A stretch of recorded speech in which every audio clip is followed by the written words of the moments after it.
Halo, Assalamualaikum warahmatullahi wabarakatuh. Selamat pagi. Saya Chandra Agung Wicaksana, bekerja di Nusantara Power Service sebagai demand planning, dan kebetulan saya juga berkuliah di Universitas Putra online yang bekerjasama dengan Nusantara Power Service.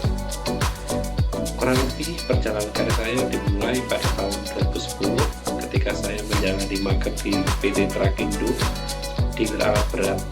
Pengalaman di Trakindo memberikan saya wawasan mendalam tentang industri alat berat dan memicu ketertarikan saya untuk melanjutkan karir di bidang ini.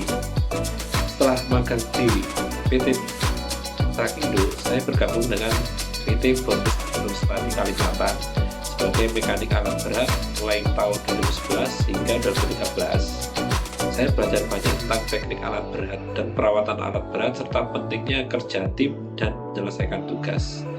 Setelah itu, di tahun 2013 saya memutuskan untuk resign karena mendapatkan kesempatan magang di PJPUP Python 1.2.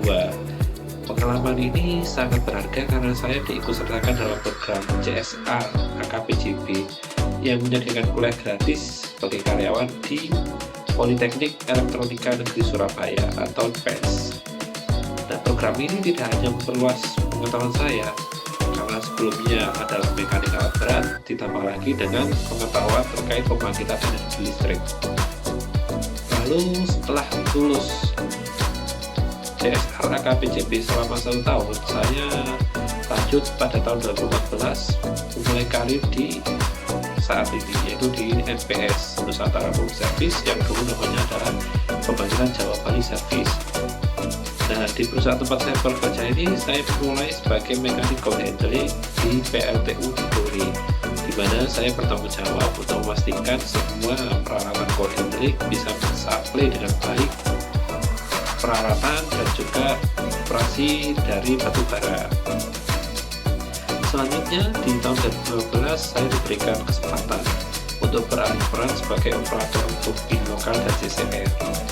Nah, di sana di operator turbin saya sebagai operator turbin senior, dan di CCR saya juga menjabat sebagai operator CCR turbin. Nah, pengalaman ini menambah keahlian saya dalam mengelola proses operasional pembangkit yang lebih kompleks. Selanjutnya pada tahun 2016 hingga 2017 saya beralih ke posisi inventory control dan gudang. Di sini saya belajar tentang pentingnya pengelolaan persediaan untuk efisiensi operasional, dan saya mengenal EAM atau Enterprise Asset Management dengan maksimum. Disinilah mulai dari awal saya memulai beberapa pengalaman baru, yaitu yang non teknik. Selain itu, di tahun 2017 saya juga mulai kuliah mandiri di Universitas Kairo Ternate mengambil jurusan S1 Teknik Mesin. Meskipun bekerja, saya berusaha untuk membagi waktu antara pekerjaan dan studi. Di tahun 2018 dan 2020, saya berperan sebagai pengadaan unit. Di situ saya juga mendapatkan pengalaman baru seperti bernegosiasi, terus manajemen penyedia, dan lain sebagainya. Hingga di tahun 2020 akhirnya saya berkesempatan untuk pindah unit ke kantor pusat yang ada di Sidoarjo, Surabaya. Nah, di situ mulailah saya menjabat sebagai officer demand planning sampai saat ini, di mana tanggung jawabnya lebih besar lagi, yaitu merencanakan dan mengelola permintaan dari semua unit di bawah naungan NPS. Sehingga dari pengalaman saya dari mulai magang di Trakindo hingga sampai saat ini, banyak motivasi yang saya dapat.